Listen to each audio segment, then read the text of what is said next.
Oi, aqui é o Padre Arthur do Clube de Leitura Mãe Amável e esse vídeo é o 10º vídeo da nossa série sobre o Santo Carlo Acutis, com o livro Carlo Acutis, Sua Vida, Exemplo e Milagres, da editora Minha Biblioteca Católica. E nós vamos falar nesse 10º capítulo sobre o último verão de Carlo, trazendo aqui um pouquinho de como ele passou e, claro, como sempre, algumas características da sua vida espiritual. Um capítulo um pouco mais curto, então eu acredito que seja um vídeo também mais curto. Evidentemente, eu sempre trago aqui alguns pontos principais, não trago todas as informações do capítulo, né, mas fica sempre o convite à leitura da parte de vocês desse livro. Então, um primeiro fato a ser narrado acerca desse último verão, o verão de 2006, lembrando que o verão deles lá é diferente do nosso, né? O verão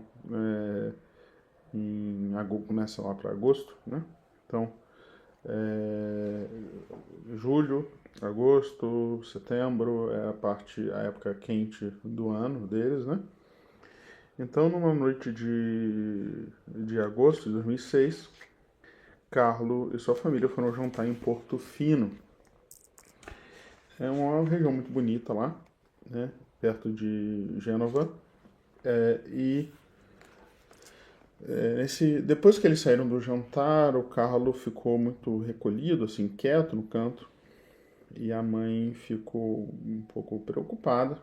E o Carlo depois disse para ela que escutou na sua alma as palavras de Jesus, tenho sede, as palavras que Jesus pronunciou na cruz. Ele estava um pouco recolhido, tentando entender o que nosso Senhor queria dizer com ele, não é? Bom, é evidente que nós sabemos que o tenho sede de Cristo é o tenho sede de almas, e o Carlo Acutis também tinha essa mesma sede de almas. E ele buscava, de todo modo, auxiliar as pessoas a encontrar o caminho de Deus.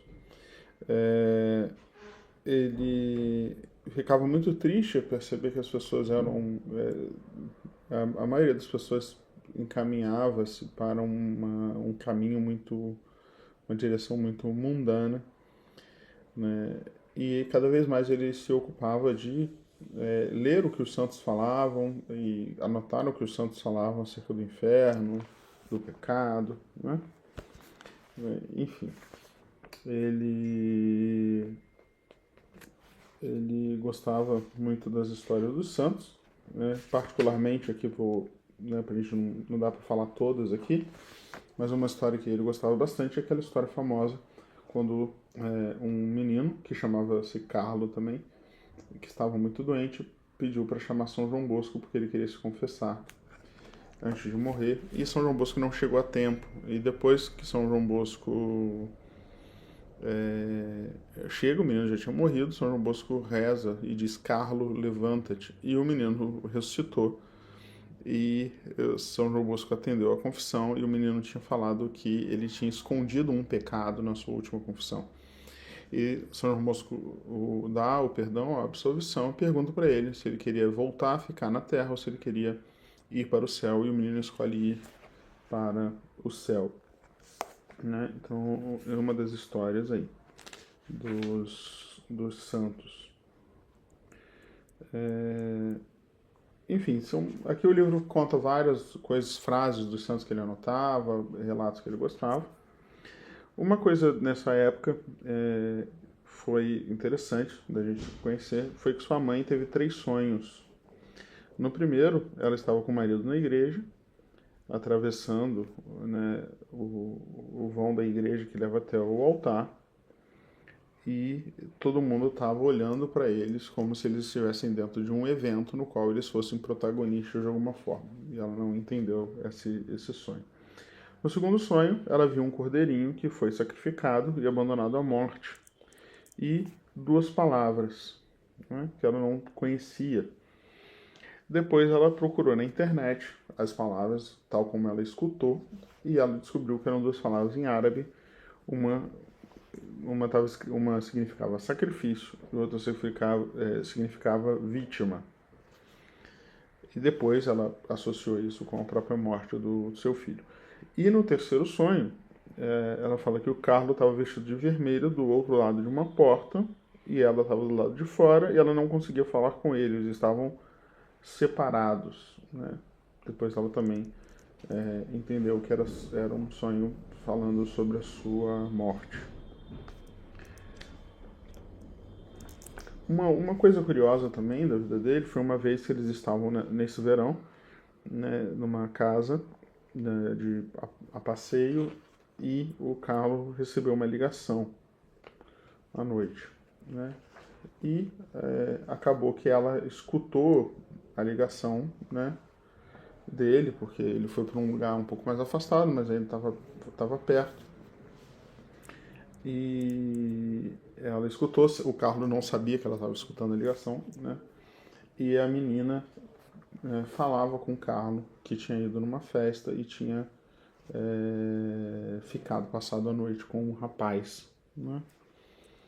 E Carlo, né, fala com ela sobre a importância da pureza, do corpo como templo do Espírito Santo. Ou seja, é um papel para alguém dessa idade, né? Um papel muito semelhante àquilo que um sacerdote faz quando acolhe uma pessoa que recebe, né, que pecou, e dá conselhos, né, para essa pessoa. Claro, o Carlo não estava ouvindo uma confissão no sentido de que ele não tinha poder de absolver nem nada disso, mas para a gente entender como era a maturidade espiritual dele, como os próprios colegas percebiam isso e buscavam nele uma referência, né, para quando eles percebiam que eles tinham errado e precisavam mudar, né? Eu só acho muito bonito esse relato aí da vida dele.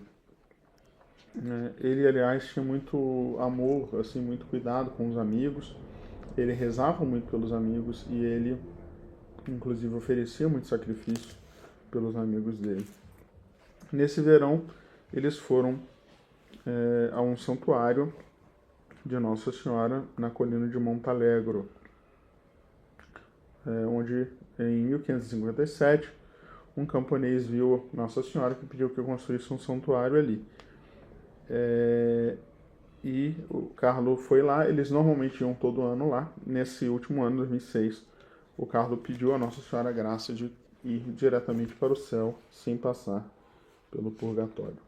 Uma outra coisa interessante é que o Carlo ele detestava, né, o pecado da blasfêmia. A gente aqui no Brasil tem pouca consciência disso, mas na Itália e na França, mas na Itália principalmente, creio eu, é muito comum, infelizmente, o pecado de blasfêmia, né, de a pessoa ficar xingando a Deus, xingando os santos e tal.